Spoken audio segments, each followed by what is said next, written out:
Good afternoon, DY. I'm Marcy Joshua. And I'm Ava DeBreo. Welcome to the Dolphin News. We'd like to begin today by acknowledging that our Dolphin community has suffered a tragic loss.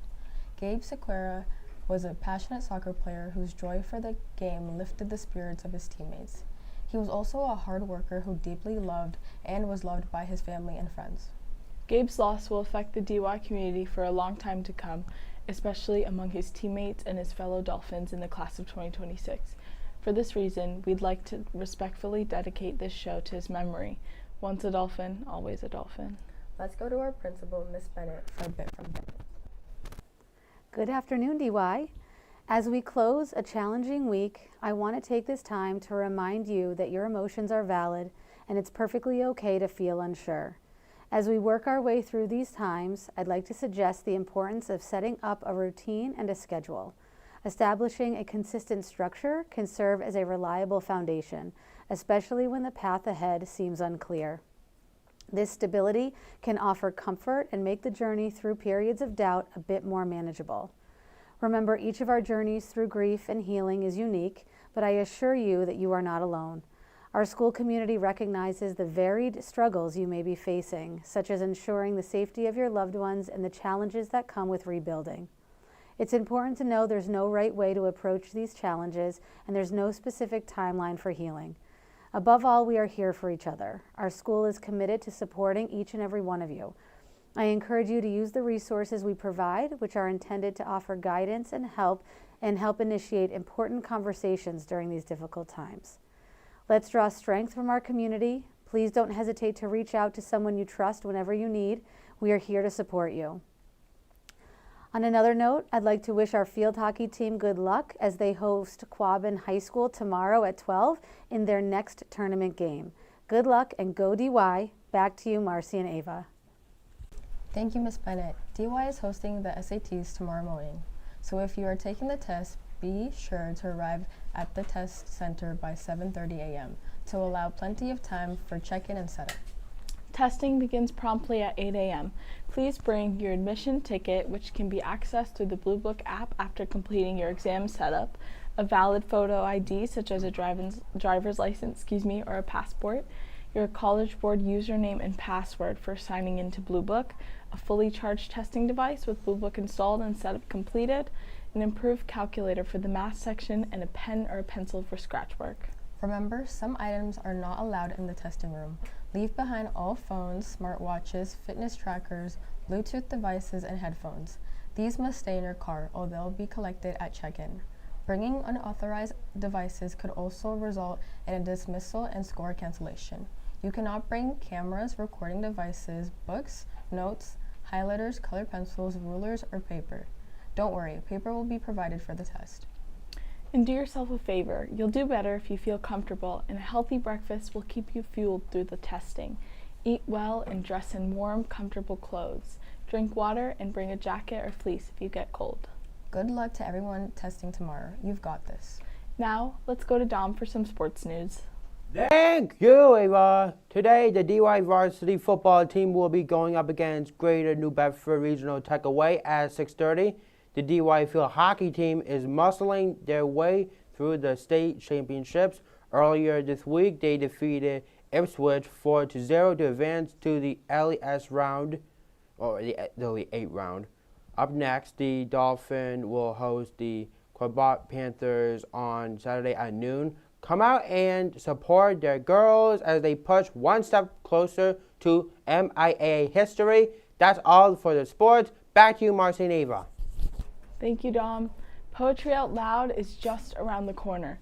Poetry Out Loud is a nationwide poetry recitation competition founded by the National Endowment for the Arts, where students in 9th through 12th grade across the country memorize and perform poems. It begins at the classroom level, where each class holds a contest, and the winner moves on to the school-wide competition. From there, one winner will go on to the semifinals, and then 3 semifinalists head to the state level. State winners move on to the national contest in DC, where they compete for a $20,000 first place prize. This year's school-wide contest will be held on Friday, December 5th during E and H blocks. Our school event is not open to the general public, but the state and national levels are open to all. For our event, teachers will sign up their classes to be spectators for this beautiful event where 20 DY students will take their best shot at poetry expression. The winner will go on to the regional competition.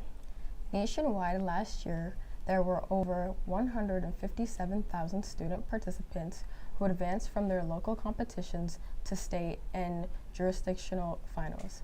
55 state champions went to the national finals in Washington, D.C. Since its inception in 2005, over 4.5 million students have participated in Poetry Out Loud.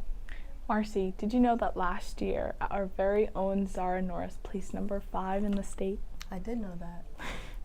Do you know that that's the highest that any student from DY has ever ranked? Well, Zara is an impressive person. She is. I can say that for sure. And now it's time for our DY moment of culture. Let's go to Nyasha. Thanks, Ava. Did you know that Veterans Day was first known as Armistice Day?